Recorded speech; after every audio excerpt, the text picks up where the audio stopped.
ദൈവതിരുനാമത്തിന് മഹത്വം ഉണ്ടാകട്ടെ. എല്ലാത്തിലും ജീവനുള്ള ദൈവത്തിൻ്റെ കരം നമുക്ക് അനുകൂലമായി വരണം. ദൈവം നമുക്ക് അനുകൂലമെങ്കിൽ നമുക്ക് പ്രതികൂലമാര്. നല്ല ഉറപ്പോടുകൂടി വേണം പറയാൻ, ദൈവം എനിക്ക് അനുകൂലമാണ്. ആ ഒരു ഉറപ്പ് നമുക്ക് എന്നും ഉണ്ടായിരിക്കണം. എൻ്റെ ജീവനുള്ള ദൈവമാണ് എന്നെ വിളിച്ചത്, വ്യക്തമായൊരു ധാരണയുണ്ടായിരിക്കണം. ദൈവമാണ് വിളിച്ചതെങ്കിൽ ദൈവത്തെ സ്നേഹിക്കുന്നവർക്ക് നിരാശപ്പെട്ട കാലം ഉണ്ടായിരുന്നു. നാം ജീവിതത്തിലേക്ക് തിരിഞ്ഞു നോക്കൂ. ക്രിസ്തുവിനെ കാണാതെ അലിഞ്ഞു തിരിഞ്ഞ് നടന്ന ഒരു കാലം. ഒരിക്കലും ഒരു മൈക്കിൻ്റെ മുമ്പിൽ നിൽക്കാമെന്നോ ആരുടെയെങ്കിലും മുഖത്തേക്കൊന്ന് നോക്കി സംസാരിക്കാമെന്നോ ഒരിക്കലും ചിന്തിച്ച മനുഷ്യനായിരുന്നില്ല ഞാൻ. എന്നാൽ ഇന്ന് എന്തുമാത്രം ആളുകളുടെ മുമ്പിൽ നിന്നും പറയാൻ അല്പം പോലും യാതൊരു പ്രയാസവുമില്ല. 10,000-കണക്കിന് ആളുകൾ നിൽക്കുമ്പോഴും അവരുടെ മുമ്പിലും പറയാൻ വേറൊന്നും പറയാനല്ല, യേശു നല്ലവനാണെന്ന് പറയാൻ, യേശുവാണ് എൻ്റെ ജീവിതത്തിൽ രൂപാന്തരം വരുത്തിയതെന്ന് പറയാൻ, ഞാൻ സുവിശേഷം കേട്ടതുകൊണ്ടാണ് എൻ്റെ ജീവിതത്തിൽ മുഴുവൻ അഭിവൃദ്ധി വന്നതെന്ന് പറയാൻ. കാരണം എനിക്കറിയാം, നല്ല നല്ല ബോധ്യമുണ്ട്. ഞാൻ ക്രിസ്തുവിനെ കണ്ടെത്താതിരുന്നെങ്കിൽ എങ്ങനെയായി തീരുമായിരുന്നു. ആ ബോധ്യം നമുക്ക് എല്ലാവർക്കും വേണം. നിങ്ങൾ തിരിഞ്ഞു നോക്കൂ, ജീവിതത്തിൽ ക്രിസ്തുവിനെ കണ്ടെത്തിയില്ലായിരുന്നെങ്കിൽ എങ്ങനെയാകുമായിരുന്നു. ഇന്ന് നമുക്ക് പ്രത്യാശയുള്ളവരല്ലേ? രോഗമുണ്ട്, സങ്കടങ്ങളുണ്ട്, ദുഃഖങ്ങളുണ്ട്, യാതനകളുണ്ട്, വേദനകളുണ്ട്, മനുഷ്യർ തെറ്റിദ്ധരിക്കും. ഇതെല്ലാം എല്ലാ കാലത്തും ഉള്ളതാണ്. ചിന്തിച്ചു നോക്കൂ. അങ്ങ് 2000 കൊല്ലം മുമ്പ് എൻ്റെ നാഥൻ ഈ ഭൂമിയിൽ അത്ഭുതങ്ങൾ പ്രവർത്തിച്ചു നടന്നു. അന്ന് കർത്താവിനെ ജനങ്ങൾ എന്തു പറഞ്ഞു? ജനങ്ങൾ പലരും കർത്താവിൻ്റെ കൂടെ നടന്നു. എന്നാൽ പ്രമാണിമാരും പരീശന്മാരും ശാസ്ത്രിമാരും ബന്ധക്കാരും എല്ലാം പറഞ്ഞു, യവന് ഭൂതമുണ്ട്, യവനെ പിടിച്ചു കെട്ടണം, യവന് ഭ്രാന്തുണ്ട്. ലോകം അങ്ങനെ പറയുകയുള്ളൂ. നിങ്ങൾ അതിൽ കൂടുതൽ പ്രതീക്ഷിക്കേണ്ട. ലോകം നമ്മെ പൊഴുത്തുവാണോ? ഭയപ്പെടണം. ഞാൻ നല്ല ഉറപ്പോടുകൂടിയാണ് നിങ്ങളുടെ മുമ്പിൽ നിൽക്കുന്നത്. അതുകൊണ്ട് ഏതെങ്കിലും കാര്യത്തിനകത്ത് നിങ്ങൾ ആരെക്കാളും മേന്മയുണ്ടെന്നോ അങ്ങനെ തോന്നിയാൽ വീണ് കഴിഞ്ഞു. കാരണം എന്താണ്? തിരുവചനം പറയുന്നു, നിൽക്കുന്നെന്ന് തോന്നുന്നു. ശബ്ദത്തിൽ പറഞ്ഞോളൂ. നിങ്ങളോട് പലപ്പോഴും പറയുന്നു, പേടിക്കേണ്ട ആവശ്യമില്ല. ഇവിടെ ആരെയും പേടിക്കേണ്ട ആവശ്യമില്ല. ഇവിടെ ആരും നേതാക്കന്മാരില്ല. ഉണ്ട്, ഒരു നേതാവുണ്ട്. ആരാണ് ആ നേതാവ്? ഉറക്കെ പറയാവോ? വിശ്വാസത്തിൻ്റെ നായകനും പൂർത്തി വരുത്തുന്നതായ ഒരുവൻ, ആ ക്രിസ്തുവാണ് നമ്മുടെ നേതാവ്. അതുകൊണ്ട് ഭയപ്പെടേണ്ട ആവശ്യമില്ല. നിൽക്കുന്നതെന്ന് തോന്നിയാൽ, അയ്യോ എനിക്ക് നിൽക്കാൻ കഴിഞ്ഞു, അയ്യോ എനിക്ക് പാപം കൂടാതെ, ഞാൻ പാപം കൂടാതെ നിന്നു, അയ്യോ ഞാൻ പ്രകടമായി തെറ്റിലേക്കൊന്നും പോയില്ല, ഞാൻ അരുതാത്ത വഴിക്കൊന്നും പോയില്ല, ഞാൻ ആളുകൾ പറയുന്നത് പോലെ മദ്യപിക്കാൻ പോയില്ല, ഞാൻ വേറെ ചീത്തപ്പടമൊന്നും കണ്ടിട്ടില്ല, അല്ലെങ്കിൽ ഞാൻ ഇന്ന പാവത്തിൽ പിടിക്കപ്പെട്ടിട്ടില്ല, അല്ലെങ്കിൽ വ്യഭിചാരത്തിന് പോയിട്ടില്ല. ഇതൊന്നും പറഞ്ഞുകൊണ്ട് ദൈവത്തിൻ്റെ സന്നിധിയിലേക്ക് ചെല്ലുകയേ വേണ്ട ആരും. ചെന്നാൽ അവിടെ ഒരിക്കലും ദൈവത്തിൻ്റെ കരുണ ലഭിക്കുകയില്ല. ഒരു സംശയമില്ല. കർത്താവേ, ഞാനൊരു പാപിയായ മനുഷ്യൻ, ഞാനൊരു സാധുവായ സ്ത്രീ, കർത്താവേ ഞാൻ സാധുവായൊരു യുവാവ്, കർത്താവേ എനിക്ക് സ്വയമേവ നിൽക്കാൻ കഴിയുകയില്ല. എന്നാൽ ജീവനുള്ള ക്രിസ്തു എൻ്റെ ഉള്ളിൽ വന്നു നിന്നാൽ, ദൈവത്തിൻ്റെ പരിശുദ്ധാത്മാവിനെ നടത്തിയാൽ എനിക്ക് ജയത്തോടെ നിൽക്കാൻ കഴിയും. പരിശുദ്ധാത്മാവ് ഉള്ളിൽ വന്ന് വസിക്കാതെ, നമ്മുടെ ജഡത്തിൽ ക്രിസ്തു വന്ന് വസിക്കാതെ, ദൈവത്തിൻ്റെ ആത്മാവ് നമ്മെ നടത്താതെ ഒരിക്കലും ജയജീവിതം സാധ്യമല്ല. പ്രിയപ്പെട്ട ദൈവജനമേ, അതുകൊണ്ട് എപ്പോഴും ആശ്രയബോധമാണ്. യേശുവേ എന്നുള്ള വിളി, എൻ്റെ യേശു എന്നെ വിളിച്ചു എന്നുള്ള ഉറപ്പ്, എന്തൊരു ധൈര്യമാണ്. അപ്പോൾ എന്തൊരു പ്രാഗൽഭ്യമാണ്. നല്ലവരായിട്ടല്ല, പാപമില്ലാഞ്ഞിട്ടല്ലെന്നാണ് പിന്നെയും പറയുന്നത്. ഇന്നും പാപങ്ങളുണ്ട്. ഞാനൊരു ചെറിയ സംഭവം നിങ്ങളോട് പറയാം. ഇതെല്ലാം ഞാൻ പറയുന്നത് നിങ്ങൾക്ക് ഓരോരുത്തർക്കും അനുഭവമാകുവാനാണ്. ഞാൻ തികഞ്ഞവനായി എന്ന് ആർക്കെങ്കിലും നിങ്ങൾക്ക് തോന്നുന്നുണ്ടോ? നിങ്ങൾ വീണു എന്ന് ഓർത്തണം. ഇവിടെ എഴുന്നേറ്റ് നിന്ന് വചനം പറയാൻ കൃപ കിട്ടി, നല്ലപോലെ പറഞ്ഞു. നല്ലപോലെ പറയുമ്പോൾ, ദൈവത്തിൻ്റെ കരുണ ഒഴുകി വരുമ്പോൾ നമുക്കൊരു തൃപ്തി. എന്താണ് തൃപ്തി? അതിന് നല്ലപോലെ പറയാൻ കഴിഞ്ഞല്ലോ, ദൈവത്തിൻ്റെ കൃപ വ്യാപരിച്ചല്ലോ, അത് നന്നായല്ലോ. ഞാൻ ദൈവത്തെ സ്തുതിക്കുന്നു എന്നൊക്കെ പറഞ്ഞാൽ അവിടെ നമ്മൾ പോയി ഇരിക്കുകയോ അല്ലെങ്കിൽ സ്തുതിക്കുകയോ ഒക്കെ ചെയ്യുമായിരിക്കും. പക്ഷേ ഉള്ളിൻ്റെ ഉള്ളിൽ നമുക്ക് പതിയെ ഒരു തോന്നൽ, എനിക്ക് നല്ലതുപോലെ പറയാൻ കഴിഞ്ഞല്ലോ, തീർന്നു. അതോടുകൂടി എന്താണ് സംഭവിക്കുന്നത്? ദൈവത്തിൻ്റെ കരം മാറുമെന്ന് എത്ര സൂക്ഷ്മതയോടെ വേണം. അതുകൊണ്ട് ദൈവം ഉപേക്ഷിച്ചങ്ങ് പോവും എന്നല്ല പറഞ്ഞതിൻ്റെ അർത്ഥം. നാം ഏറ്റവും എന്ന് വെച്ചാൽ നിൽക്കുന്നു എന്ന് തോന്നാൻ ആർക്കും അധികാരമില്ല. ജീവനുള്ള ക്രിസ്തു നിർത്തിയാൽ മാത്രം നിൽക്കുന്നു. ഏതെങ്കിലും ഒരു കാര്യം സ്വയമേവ ചെയ്യുവാൻ കഴിവുണ്ടെന്ന് നിങ്ങൾ ആരെല്ലാം ചിന്തിക്കുന്നുണ്ടോ? അവർക്കൊന്നും ക്രിസ്തുവിൻ്റെ സ്നേഹം ആവശ്യമില്ല, ക്രിസ്തുവിൻ്റെ ആത്മാവിനെ ആവശ്യമില്ല. നിങ്ങൾ ശ്രദ്ധയോടെ ഈ കാര്യം കേൾക്കുന്നുണ്ടല്ലോ പ്രിയപ്പെട്ടവരെ. ജീവനുള്ള ക്രിസ്തു ഉള്ളിൽ വന്ന് വസിച്ചിട്ടല്ലാതെ ഒരിക്കലും മതിൽ പണി നടക്കുകയില്ല, ആത്മീയ ജീവിതം സാധിക്കുകയില്ല. കർത്താവിൽ അള്ളിപ്പിടിച്ചുകൊണ്ടുള്ള ജീവിതം, എന്നും കർത്താവിൽ ആശ്രയിച്ചുകൊണ്ടുള്ള ജീവിതം, എന്നും കർത്താവിൽ ചാരിക്കൊണ്ടുള്ള ജീവിതം, കർത്താവേ എന്നുള്ള വിളി എപ്പോഴും ഉള്ളിൽ നിന്ന് എൻ്റെ യേശുവേ എന്നുള്ള വിളി ഉയർന്നുകൊണ്ടിരിക്കുന്ന ജീവിതം. അപ്പോൾ നമുക്ക് ആരെയും എല്ലാവരെയും നമ്മളെക്കാൾ ശ്രേഷ്ഠരായി കാണാൻ പറ്റും. ഈ ഭൂമിയിലുള്ള മുഴുവൻ മനുഷ്യരും നമ്മളെക്കാൾ ശ്രേഷ്ഠരാണെന്ന് നിങ്ങൾക്ക് അങ്ങനെ ഒരു ചിന്തയുണ്ടോ? ഈ ഭൂമിയിലെ എല്ലാ മനുഷ്യരും എന്നേക്കാൾ ശ്രേഷ്ഠരാണെന്ന്.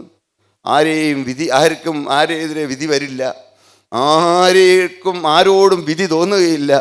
ഏതെങ്കിലും ഒരു ചെറിയ കാര്യം വരുമ്പോഴേക്കും ദൈവത്തിൻ്റെ പരിശുദ്ധാത്മാവ് നമുക്ക് ഓർമ്മ തരും. എന്താണ് വെള്ളത്തിൽ കൂടി പോകുന്ന മീൻ അതിനെ കരയിൽ പിടിച്ചിടുമ്പോൾ അത് ഉള്ളു പിടയ്ക്കുന്നു. ഒരു ചെറിയ പാവം വരുമ്പോഴേക്കും കർത്താവ് നമ്മെ കാണിച്ചു തരുന്നു. അതാണ് ക്രിസ്തീയ ജീവിതം. പ്രിയപ്പെട്ട ദൈവജനമേ, ഒന്നും നാം തികയും ഒരു ദിവസം എന്നാണ് മരണ ദിവസത്തിൻ്റെ അവസാനത്തെ ദിവസം.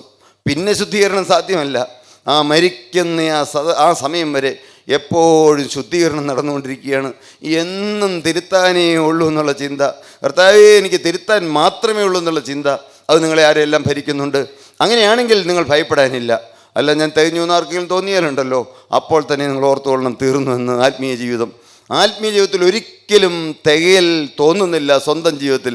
അതാണ് വീഴാതെ വണ്ണം നമ്മെ സൂക്ഷിച്ച് തൻ്റെ മഹിമാസന്നിധിയിൽ ആനന്ദത്തോടെ നിർത്തുവാൻ കഴിവുള്ള ദൈവം. പ്രിയപ്പെട്ടവരെ, നിർത്തുന്നത് ദൈവമാണ്. നമുക്ക് ഒരു വാക്യം വായിക്കാം. ലൂക്കാസ് സുവിശേഷം 15-ാം അധ്യായം 1 മുതൽ 8 വരെയുള്ള വാക്യം ഒന്ന് വായിച്ചു കേൾക്കാം. ചുങ്കക്കാരും പാപികളും എല്ലാം അവന്റെ വചനം കേൾപ്പാൻ അവന്റെ അടുക്കൽ വന്നു. ഇവൻ പാപികളെ കൈക്കൊണ്ട് അവരോടുകൂടെ ഭക്ഷിക്കുന്നു എന്ന് പരീശന്മാരും ശാസ്ത്രിമാരും പറഞ്ഞ് പിറുപിറുത്തു. അവരോട് അവൻ ഈ ഉപമ പറഞ്ഞു: നിങ്ങളിൽ ഒരു ആൾക്ക് 100 ആടുണ്ട് എന്നിരിക്കട്ടെ. അതിൽ ഒന്ന് കാണാതെ പോയാൽ അവൻ 99നെയും മരുഭൂമിയിൽ വിട്ടേച്ച് ആ കാണാതെ പോയതിനെ കണ്ടെത്തും വരെ നോക്കി നടക്കാതിരിക്കുമോ? കണ്ടുകിട്ടിയാൽ സന്തോഷിച്ച് ചുമലിലെടുത്ത് വീട്ടിൽ വന്ന് സ്നേഹിതന്മാരെയും അയൽക്കാരെയും വിളിച്ചുകൂട്ടി, കാണാതെ പോയ എൻ്റെ ആടിനെ കണ്ടുകിട്ടിയതുകൊണ്ട് എന്നോടുകൂടെ സന്തോഷിപ്പിൻ എന്ന് അവരോട് പറയും. അങ്ങനെ തന്നെ മാനസാന്തരം കൊണ്ട് ആവശ്യമില്ലാത്ത 99 നീതിമാന്മാരെ കുറിച്ചുള്ളതിനേക്കാൾ മാനസാന്തരപ്പെടുന്ന ഒരു പാപിയെ ചൊല്ലി സ്വർഗത്തിൽ അധികം സന്തോഷമുണ്ടാകുമെന്ന് ഞാൻ നിങ്ങളോട് പറയുന്നു. മാനസാന്തരപ്പെടുന്ന പാപിയെ ചൊല്ലി സ്വർഗത്തിൽ അധികം സന്തോഷമുണ്ടാകുമെന്ന്. ചുങ്കക്കാരും പാപികളും എല്ലാം അവൻ്റെ വചനം കേൾപ്പാൻ അവൻ്റെ അടുക്കൽ വന്നു. പ്രിയപ്പെട്ടവരെ, ദീനക്കാർക്കല്ലാതെ സൗഖ്യമുള്ളവർക്ക് വൈദ്യനെ കൊണ്ട് ആവശ്യമില്ല. നാം എല്ലാവരും ആവശ്യക്കാരല്ലേ? അത്യാവശ്യക്കാരായിട്ടുള്ള ആളുകളല്ലേ വന്നിരിക്കുന്നത്? ഏതെല്ലാം ആവശ്യഭാരങ്ങളുമായിട്ടാണ് നാം ജീവിക്കുന്നത്? എന്തെല്ലാം ആവശ്യങ്ങളുണ്ട്, എന്തെല്ലാം ഭാരങ്ങളുണ്ട്, എന്തെല്ലാം അത്യാവശ്യങ്ങളുണ്ട്. യേശു സ്നേഹിക്കുന്നവനാണ്. യേശു സ്നേഹം മാത്രമാണ്. ഞങ്ങൾ എത്ര മണിക്കൂർ എന്നുള്ളതെന്ന് പറഞ്ഞാലും ഞങ്ങൾക്കാകെ പറയാൻ ഒരേ ഒരു കാര്യം മാത്രം: യേശു സ്നേഹമാണ്. ആ സ്നേഹമാവുന്ന ക്രിസ്തു ഞങ്ങളെ സ്നേഹിച്ചു, നമ്മെ ഓരോരുത്തരെയും സ്നേഹിച്ചു. നിങ്ങൾ തിരിഞ്ഞു നോക്കൂ, എങ്ങനെയാണ് നമുക്കൊരു വെളിവ് കിട്ടിയത്? എങ്ങനെയാണ് നമുക്ക് സുബോധം കിട്ടിയത്? എങ്ങനെയാണ് ഈ ജീവൻ്റെ വചനം വായിക്കുമ്പോൾ നമുക്ക് ഇത് സത്യമായും ദൈവത്തിൻ്റെ പരിശുദ്ധാത്മാവിനാൽ എഴുതപ്പെട്ടതാണെന്ന് എങ്ങനെ നമുക്ക് ബോധ്യം കിട്ടുന്നു? ദൈവത്തിൻ്റെ കരുണയാണ്. എന്തുകൊണ്ടാണ് കരുണ? കർത്താവിന് എന്നോട് കരുണ തോന്നി. ഞാൻ ചിന്തിച്ചു നോക്കുമ്പോൾ എന്തുകൊണ്ടാണ് കരുണ കിട്ടാൻ യാതൊരു സാധ്യതയുമില്ല. തലമുറകളായി ശാപം പിടിച്ച കുടുംബം, തലമുറകളായി ഭ്രാന്ത് ബാധിച്ച കുടുംബം, തലമുറകളായി കാരണവന്മാരായിട്ട് എന്തെല്ലാം വിക്രികൾ ചെയ്തിട്ടുണ്ട്, ഏതെല്ലാം കാര്യങ്ങൾ ചെയ്തിട്ടുണ്ട് അറിഞ്ഞുകൂടാ. ഏതോ ജന്മിയുടെ സ്ഥലം എങ്ങാണ്ട് തലമുറകൾക്ക് മുമ്പ് തട്ടിയെടുത്തെന്നൊക്കെയാണ് പറഞ്ഞ് ഞാൻ കേട്ടിട്ടുള്ളത്. ഏതെല്ലാം ശാപം പിടിച്ച കുടുംബമായിരുന്നു. എന്നാൽ ജീവനുള്ള ദൈവത്തിന് എന്നോട് കരുണ തോന്നി. എന്തുകൊണ്ട് കരുണ തോന്നി? അതിന് ഒരേ ഒരു ഉത്തരം മാത്രമേ ഉള്ളൂ, എനിക്ക് കരുണ തോന്നണമെന്നുള്ളവനോട് കരുണ തോന്നുന്നു, എനിക്ക് കനിവ് തോന്നണമെന്നുള്ളവനോട് കനിവ് തോന്നുന്നു. പ്രിയപ്പെട്ടവരെ, ദൈവം ലോകസ്ഥാപനത്തിന് മുമ്പേ കണ്ടു, ജീവനുള്ള ദൈവത്തിൻ്റെ വിളി ലഭിച്ചു. ദൈവം എന്നും സ്നേഹം തന്നെയാണ്. അവിടെ കർത്താവ് ആരെയാണ് വിളിക്കുന്നത്? നീതിമാന്മാരെ കർത്താവിന് വേണ്ട, കർത്താവ് പാപികളെ തേടിയാണ് വന്നത്. പാപികളെ തേടി വന്ന യേശു രക്ഷകൻ പാപമില്ല വിശുദ്ധർക്കായി വീണ്ടും വരുന്നു എന്ന്. വിശുദ്ധരെ ചേർക്കാൻ ക്രിസ്തു വരും. പക്ഷെ അന്ന് നമ്മുടെ ഉള്ളിൽ പാപം ഉണ്ടാകരുത്, അന്ന് നമ്മുടെ ജീവിതത്തിൽ പാപം ഉണ്ടാകരുത്. പാപമെല്ലാം ക്രിസ്തുവിൻ്റെ രക്തത്താൽ കഴുകി കിട്ടിയെന്നുള്ള വ്യക്തമായ ഉറപ്പ് നമുക്ക് വേണം. എന്താണ്? ചുങ്കക്കാരും പാപികളും എല്ലാം അവൻ്റെ അടുക്കൽ, യേശുവിൻ്റെ അടുക്കൽ വചനം കേൾപ്പാൻ വന്നു. ചുങ്കക്കാരും പാപികളുമാണ് വന്നത്. ചുങ്കക്കാർ വരികയാണ്. ആ നാട്ടിലുള്ള പ്രമാണിമാർ ഒന്നല്ല, അവിടെ ശാസ്ത്രിമാരുണ്ട്, പരീശന്മാരുണ്ട്, ന്യായപ്രമാണം മുഴുവൻ അറിയാവുന്നവരുണ്ട്, വചനം മുഴുവൻ കാണാതെ പഠിച്ചവരുണ്ട്, പരീശന്മാരെല്ലാം പഠിപ്പിക്കുന്നവരുണ്ട്. ശാസ്ത്രിമാരും പരീശന്മാരും പ്രമാണികളുമായ ആളുകൾ അവരാരും യേശുവിൻ്റെ അടുക്കൽ വന്നില്ല. എന്നാൽ വന്നതാരാണ്? ചുങ്കക്കാരും പാപികളും.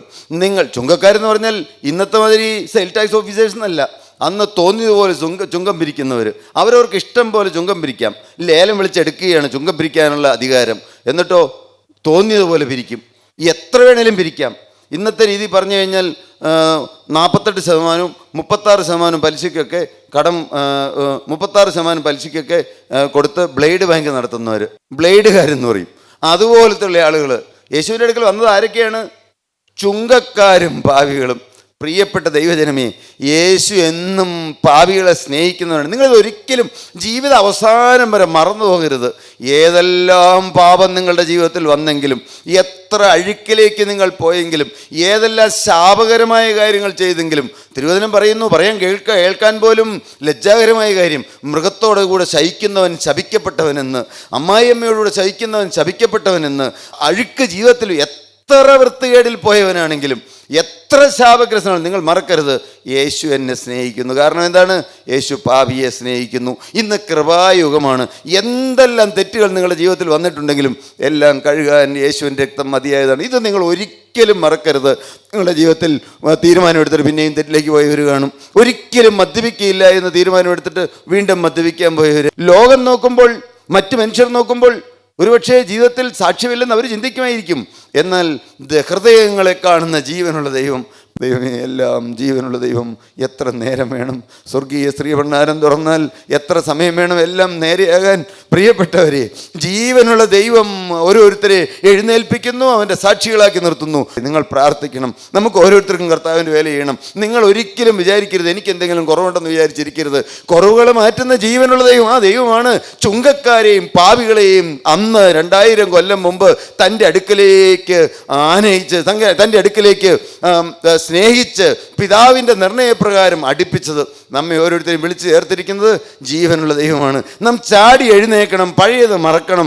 പിൻപിലുള്ളത്, അപ്പോസ്തലൻ പറഞ്ഞു, പിൻപിലുള്ളത് മറന്നും മുമ്പിലുള്ളതിന് ആഞ്ഞും കൊണ്ട് ക്രിസ്തുയേശുവിൽ ദൈവത്തിൻ്റെ പരമവിരുദ്ധനായി ലാക്കിലേക്ക് പരമവിളി നമ്മുടെ മേൽ വന്നു എന്ന്. ഒരു പരമവിളി. ഇന്ന് നിങ്ങൾ കടന്നുപോയാൽ ദൈവരാജ്യത്തിൽ എത്തുമോ? ആ ഉറപ്പില്ലാതെ ആരും പോകരുത്. എൻ്റെ പേര് ജീവൻ്റെ പുസ്തകത്തിലുണ്ടോ? ചിന്തിക്കാതിരിക്കരുത്. ഇന്ന് കർത്താവ് രണ്ടാമത് വരുമോ? വെളിപ്പാട് പുസ്തകം 20-ാം അധ്യായം 6-ാം വാക്യം മാത്രം ഒന്ന് വായിക്കാമോ? അവിടെ പറയുകയാണ്, വിശദമായി പറയേണ്ട ഒരു വിഷയമാണ്. ഒന്നാമത്തെ പുനരുത്ഥാനത്തിൽ പങ്കുള്ളവൻ ഭാഗ്യവാനും വിശുദ്ധനുമാകുന്നു എന്ന്. വായിക്കൂ, വെളിപ്പാട് 20-ന്റെ 6. ഒന്നാമത്തെ പുനരുത്ഥാനത്തിൽ പങ്കുള്ളവൻ ഭാഗ്യവാനും വിശുദ്ധനുമാകുന്നു, അവരുടെ മേൽ രണ്ടാം മരണത്തിന് അധികാരമില്ല. ഒന്നാമത്തെ പുനരുത്ഥാനത്തിൽ പങ്കുള്ളവൻ. എന്താണ് ഒന്നാമത്തെ പുനരുത്ഥാനം?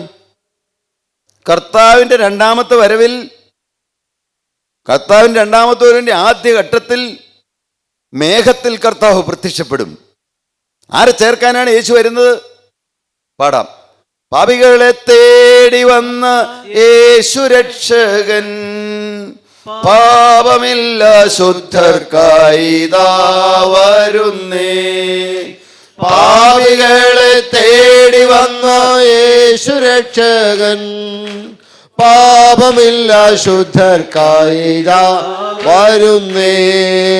വരവിൻ ദിനം അതിസമീപം, വരവിൻ പ്രത്യാശയാൽ നിറഞ്ഞിടാമേ. എന്താണ് വരവിൻ പ്രത്യാശയാൽ നിറഞ്ഞിടാമേ എന്ന്? എൻ്റെ യേശു എന്നെ സ്വീകരിക്കാൻ, എൻ്റെ അരുമ മണവാളനായി ക്രിസ്തു എന്നെ സ്വീകരിക്കുവാൻ നാം കേട്ടില്ല? അല്ലയോ കുമാരി, കേൾക്കുക, നോക്കുക, ചെവി ചായ്ക്കുക, നിന്റെ പിതൃഭവനത്തെയും സ്വഭവനത്തെയും നിന്നെ തന്നെയും മറക്കുക. എല്ലാം മറന്നുകൊണ്ടുള്ള യാത്ര, ഒരു അരുമ മണവാളനായി ക്രിസ്തുവിനെ മാത്രം നോക്കിക്കൊണ്ടുള്ള യാത്ര, ക്രൂസിലേക്ക് മാത്രം നോക്കിക്കൊണ്ടുള്ള യാത്ര, കൂട്ടായ്മയെ നോക്കിക്കൊണ്ടുള്ള യാത്രയല്ല, ഏതെങ്കിലും ദൈവ മനുഷ്യരെ നോക്കിക്കൊണ്ടുള്ള യാത്രയല്ല, ഏതെങ്കിലും മനുഷ്യ ബിംബങ്ങളെ നോക്കിക്കൊണ്ടുള്ള യാത്രയല്ല, നോക്കാൻ ഒരുവൻ മാത്രം. എന്നാണ് അന്നാളിൽ പാപത്തിൻ്റെയും മാലിന്യത്തിൻ്റെയും പരിഹാരത്തിനായി തുറന്ന ഒരേ ഒരു ഉറവ് മാത്രം. യേശു ജനിക്കുന്നതിന് 470 വർഷം മുമ്പ് പ്രവാചകനായ സെഖരിയാവ് കുറിച്ചു. എന്താണ്? പരിശുദ്ധാത്മാവ് രേഖപ്പെടുത്തി വെച്ചു. എന്താണ്? അന്നാളിൽ പാപത്തിൻ്റെയും മാലിന്യത്തിൻ്റെയും പരിഹാരത്തിനായി ഒരു ഉറവ തുറന്നിരിക്കുമെന്ന്. ആ ഉറവയാണ് പ്രിയപ്പെട്ട ദൈവജനമേ നമ്മെ രക്ഷിക്കുന്നത്. യേശുവിൻ്റെ രക്തമാണ് നമ്മെ രക്ഷിക്കുന്നത്. ആരുടെയും പ്രസംഗമല്ല രക്ഷിക്കുന്നത്, ആരുടെയും പുണ്യപ്രവൃത്തികളല്ല രക്ഷിക്കുന്നത്.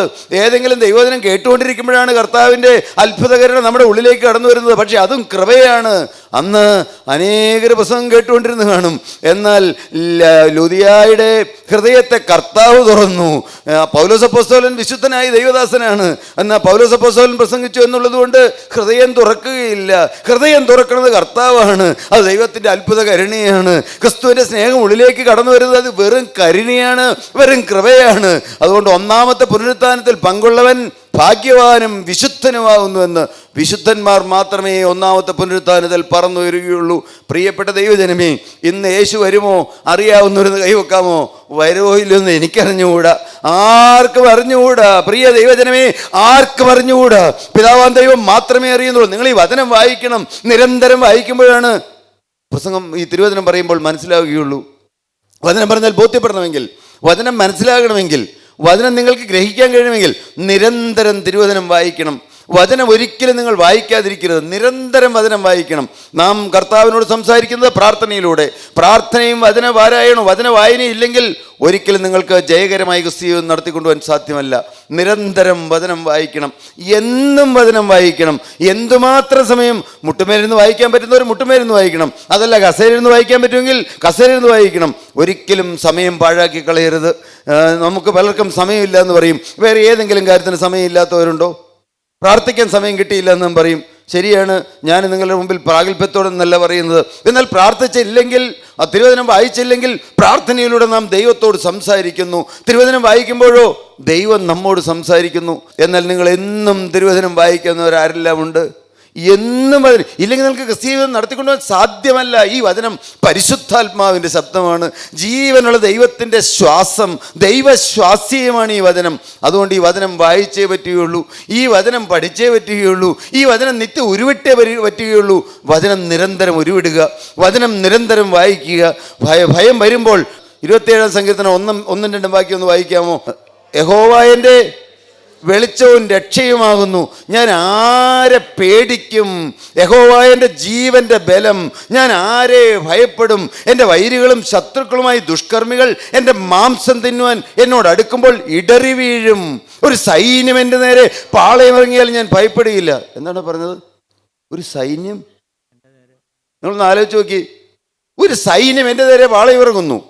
എൻ്റെ കർത്താവ്, എനിക്ക് വേണ്ടതൊന്ന് അവിടുന്ന് ഒന്ന് പറഞ്ഞു തരണേ, ആ മനുഷ്യൻ്റെ നാവിലൂടെ ഒന്ന് പറഞ്ഞു തരണേ. ഇങ്ങനെ പ്രാർത്ഥിക്കുമ്പോഴാണ് അവരവർക്ക് വേണ്ടത് ജീവനുള്ള ദൈവം കൊടുക്കുന്നത്. ഇവിടെ എഴുന്നേറ്റ് നിൽക്കുന്ന ആൾക്ക് പ്രത്യേകിച്ച് പ്രസക്തി ഒന്നുമില്ല. ആര് എഴുന്നേറ്റ് നിന്നിട്ടും പ്രത്യേകിച്ച് ഒന്നും അവർക്ക് പറയാനില്ല. പറയാനുള്ള ആകെ എന്താണ്? നിങ്ങളോട് ഓരോരുത്തരോട് സംസാരിക്കണമെങ്കിൽ ക്രിസ്തുവിൻ്റെ ദൈവത്തിൻ്റെ പരിശുദ്ധാത്മാവ് സംസാരിക്കണം. ഞങ്ങൾക്കാകെ പറയാനുള്ള ഒരുത്തനേ ഉള്ളൂ, ഞങ്ങൾക്കാകെ ഉയർത്താനുള്ള ഒരുവൻ മാത്രമേ ഉള്ളൂ. നമുക്ക് ഒരാൾ മാത്രമേ ഉയർത്താനുള്ളൂ. അതാരാണ്? വിശ്വാസത്തിൻ്റെ നായകനും പൂർത്തിവെത്തുന്നതായ യേശു. എന്താണ് പറഞ്ഞത്? ഒരു സൈന്യം എൻ്റെ നേരെ പാളയമിറങ്ങിയാൽ ഞാൻ ഭയപ്പെടുകയില്ല. ഒരു സൈന്യം മുഴുവനോടെ വന്നു നിൽക്കുകയാണ്. ഭയമില്ലെന്ന്, പേടിയില്ലെന്ന്.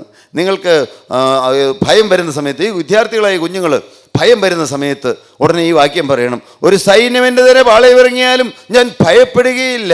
എനിക്ക് യുദ്ധം നേരിട്ടാലും, വീട്ടിൽ യുദ്ധം, ഭാര്യ ഭയങ്കര യുദ്ധമാണ്, ആവശ്യമില്ലാത്ത കാര്യത്തിന് യുദ്ധം ചെയ്യുകയാണ്.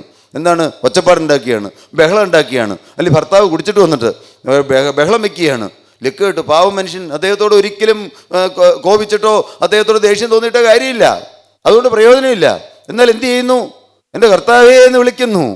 ഒരു സൈന്യമെൻ്റെ നേരെ പാളയമിറങ്ങിയാൽ ഞാൻ ഭയപ്പെടുകയില്ല, എനിക്ക് യുദ്ധം നേരിട്ടാൽ ഞാൻ നിർഭയമായിരിക്കും. ഞാൻ യഹോവയോട് ഒരു കാര്യം അപേക്ഷിച്ചു. എന്താണ് അപേക്ഷിക്കുന്നത്? അത് തന്നെ ഞാൻ ആഗ്രഹിക്കുന്നു. എന്താണ് അപേക്ഷിക്കേണ്ടത്? കർത്താവേ, എന്നെ ഒരു ശുദ്ധിമതിയാക്കണേ, കർത്താവേ, എന്നെ ഒരു വിശുദ്ധനാക്കണമേ. പ്രിയപ്പെട്ട ദൈവജനമേ, ക്രിസ്തീയ ജീവിതം ക്രൂശിൻ്റെ പാതയാണ്. ഒരിക്കലും കഷ്ടത തീരുകയില്ല, എന്നും കഷ്ടതയുണ്ട്. വിശുദ്ധരാകണമോ, ശുദ്ധിമതികളാകണമോ, വിശുദ്ധരായി തീരണമോ, കർത്താവിൻ്റെ രണ്ടാമത്തെ വരവിൽ അതോ ഒന്നാമത്തെ പുനരുത്ഥാനത്തിൽ എടുക്കപ്പെടണമോ, വിശുദ്ധരായി തീർന്നേ പറ്റുകയുള്ളൂ. വിശുദ്ധരായി തീരണമെങ്കിൽ എന്ത് വേണം? അതിന് ചില കടമ്പകളുണ്ട്, അതിലൂടെ കടന്നു പോയേ പറ്റുകയുള്ളൂ. നമുക്ക് വിളി ലഭിച്ചു. എന്നാൽ ധൈര്യം എന്താണ്? എന്നെ ആരാണ് വിളിച്ചിരിക്കുന്നുള്ള ഉറപ്പ്, ഞാൻ ആരുടെ പിന്നാലെയാണ് ഇറങ്ങി തിരിച്ചിരിക്കുന്നുള്ള ആ ഒരു ധൈര്യം, ആ ഒരു പ്രത്യാശ. ഈ ലോകം മുഴുവൻ എനിക്ക് പ്രതികൂലമായാലും എന്താണ്? ദൈവം നമുക്ക്, ഉറക്കെ പറയൂ, ഉറക്കെ നിങ്ങൾ പറയൂ, വായി തുറന്നല്ല ഉറക്കെ പറയണം. എന്താണ് ദൈവം അനുകൂലമായി വരണമെങ്കിൽ? എന്താണ് ഞാൻ പറഞ്ഞു തരണം നിങ്ങൾക്ക്? ഇപ്പൊ പറഞ്ഞുതരാം. ദൈവം നമുക്ക് അനുകൂലമെങ്കിൽ, ദൈവം നമുക്ക് അനുകൂലമെങ്കിൽ പ്രതികൂലമാര്? പ്രിയപ്പെട്ടവരെ, നിങ്ങളത് അർത്ഥം ഒന്ന് മനസ്സിലാക്കി പറഞ്ഞേ. ദൈവം എനിക്ക് അനുകൂലമാണ്. ദൈവം ആരാണ്?